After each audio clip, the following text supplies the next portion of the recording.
আপুনি যদি ৮০ৰ পৰা ৯০ দশকৰ ভিতৰত জন্মগ্ৰহণ কৰিছিল তেতিয়াহ'লে এইখিনি কথাৰ সৈতে আপোনাৰো বহু মিলিব। আমিও দুষ্টামি কৰিছিলোঁ, কিন্তু সকলোকে সন্মান কৰিবও জানিছিলোঁ। আমি হয়তো শেষৰটো প্ৰজন্ম য'ত ছ'চিয়েল মিডিয়া নোহোৱাকৈ ডাঙৰ হৈছোঁ। আমি হোৱাটছআপত সুধিব নালাগে বন্ধুৰ ঘৰলৈ আজি যাব পাৰিমনে বুলি। যেতিয়াই মন যায় তেতিয়াই গৈছিলোঁ। স্কুল নাথাকিলে পুৱাৰে পৰা ৰাতিলৈকে খেলা ধূলা কৰিছিলোঁ। ঘৰৰ মানুহে ফোন কৰিবলৈও হাতত ফোন নাছিল। সময়ৰ মূল্য আমি ভালদৰেই বুজিব পাৰিছিলোঁ। টিভিত যিয়ে নিদিয়ক সকলোৱে মিলি একেলগে উপভোগ কৰিছিলোঁ। আমাৰ কোনো চইচ নাছিল। সুখেৰে জীৱনটো উপভোগ কৰিছিলোঁ আমি। যি পাওঁ তাতেই সন্তুষ্ট আছিলোঁ।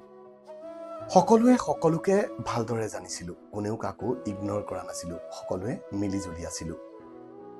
পুৱা কাজিয়া হ'লেও আবেলি একেলগে খেলিছিলোঁ। আনন্দৰে মন খুলি হাঁহিছিলোঁ। কেৱল ফটোৰ বাবে হহা নাছিলোঁ। টেকন'লজি নোহোৱাকৈ বন্ধুত্ব বহুত গভীৰ আছিল। ষ্ট্ৰেছ, ডিপ্ৰেশ্যন এইবোৰ শব্দ কেতিয়াও শুনা নাছিলোঁ।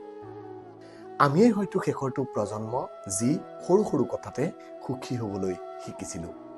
আপুনিও যদি এই ৮০ৰ পৰা ৯০ দশকৰ ভিতৰত জন্মগ্ৰহণ কৰিছিল তেতিয়াহ'লে এটা কমেণ্ট কৰিবলৈ নাপাহৰিব আৰু এটা শ্বেয়াৰ কৰি দিব।